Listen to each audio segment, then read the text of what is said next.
Hello students, good morning students. आज हम data collection का एक चौथी विधि है, fourth method, information through questionnaires and schedules, उसके बारे में डिस्कस करेंगे। तो ये इस मेथड में क्या करते हैं हम?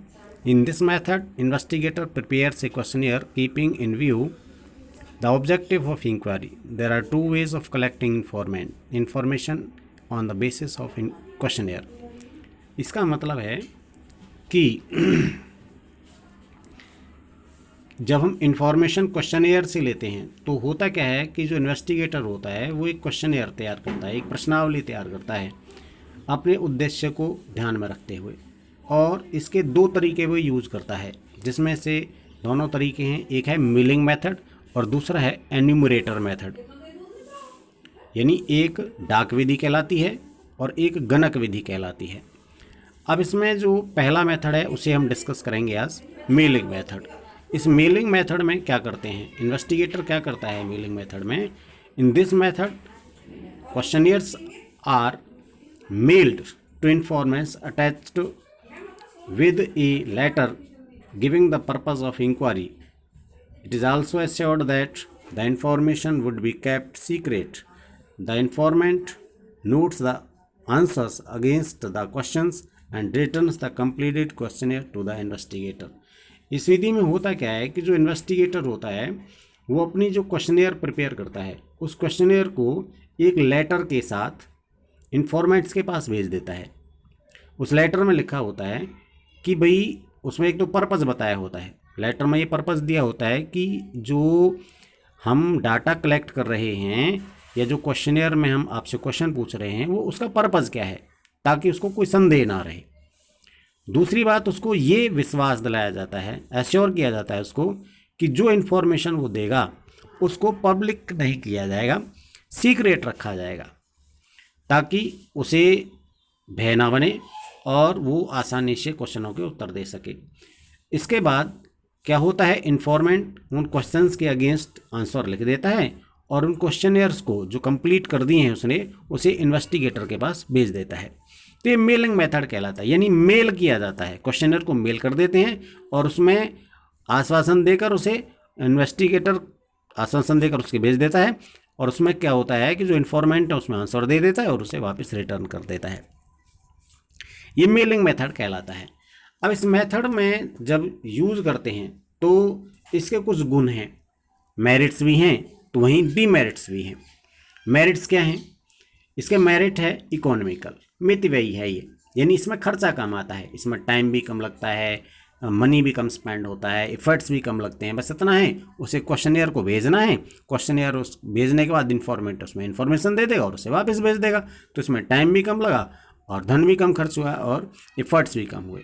दूसरा इसके वो कह रहा है ओरिजिनलिटी इसके डाटा में होती है। क्यों होती है? उसका रीज़न ये है कि जो आंसर दिए गए हैं इन्वेस्टिगेटर के क्वेश्चनर के, वो उसी व्यक्ति ने दिए हैं जो उस उद्देश्य से संबंधित है, यानी मूल स्रोत से उसको इकट्ठा किया गया है, इसलिए वो ओरिजिनल होती है।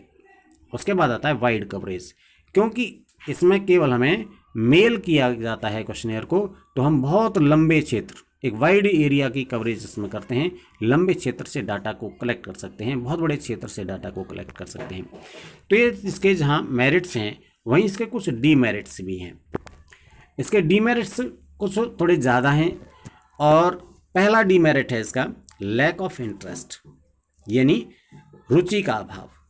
होता क्या है कि जब इन्वेस्टिगेटर मेल कर देता है क्वेश्चनियर को, तो जो जिसके पास मेल किया गया है, जो इन्फॉर्मेंट है, वो कई बार तटस्थ होता है, इनडिफरेंट हो जाता है, क्वेश्चंस के आंसर नहीं देता है, वापस नहीं भेजता है कई बार, और कई बार अगर वो वापस भेजता भी है तो इनकम्प्लीट, यानी कुछ क्वेश्चनों के उत्तर दे देता है और कुछ क्वेश्चनों के उत्तर नहीं देता है, तो पूरी इन्फॉर्मेशन वहाँ से नहीं मिलती है। तो ये पहला इसका अवगुण है। दूसरा है लैक ऑफ फ्लेक्सिबिलिटी, यानी लोचशीलता का अभाव। इसका मतलब क्या है कि जैसे क्वेश्चनियर को हमने भेज दिया, भेजने के बाद में अब क्वेश्चन वो पढ़ रहा है इन्फॉर्मेंट और उसका आंसर दे रहा है। आंसर देते समय उसने अपना रिप्लाई भी दे दिया, लेकिन जो हमारा पर्पज है क्वेश्चन पूछने का, वो उसने उसका आधा उत्तर दे पाया है, या तो उसकी समझ में नहीं आया क्वेश्चन या किसी अन्य कारण से। तो अब वहाँ हम एक कंप्लीमेंट क्वेश्चन नहीं कर सकते, यानी दूसरा क्वेश्चन नहीं पूछ सकते ताकि हमारी सूचना की पूर्ति पूरी हो सके। तो ये इसमें क्या होता है, फ्लेक्सिबिलिटी नहीं होती, यानी अगर रिप्लाई आधा है तो हम वहाँ दूसरा क्वेश्चन उसे रिक्वायर्ड इंफॉर्मेशन लेने के लिए नहीं पूछ सकते हैं। तीसरी बात है लिमिटेड यूजेस, यानी इसके जो यूजेस हैं वो लिमिटेड हैं। लिमिटेड यूजेस का मतलब, लिमिटेड का यूजेस का मतलब है कि इस विधि को जो हम प्रयोग कर रहे हैं वो सीमित है। सीमित कैसे है? क्योंकि इसको हम केवल शिक्षित एजुकेटेड व्यक्तियों के लिए ही प्रयोग कर सकते हैं, क्योंकि प्रश्नों को पढ़ना, उनको समझना और उनके आंसर देना ये केवल एक एजुकेटेड व्यक्ति ही कर सकता है।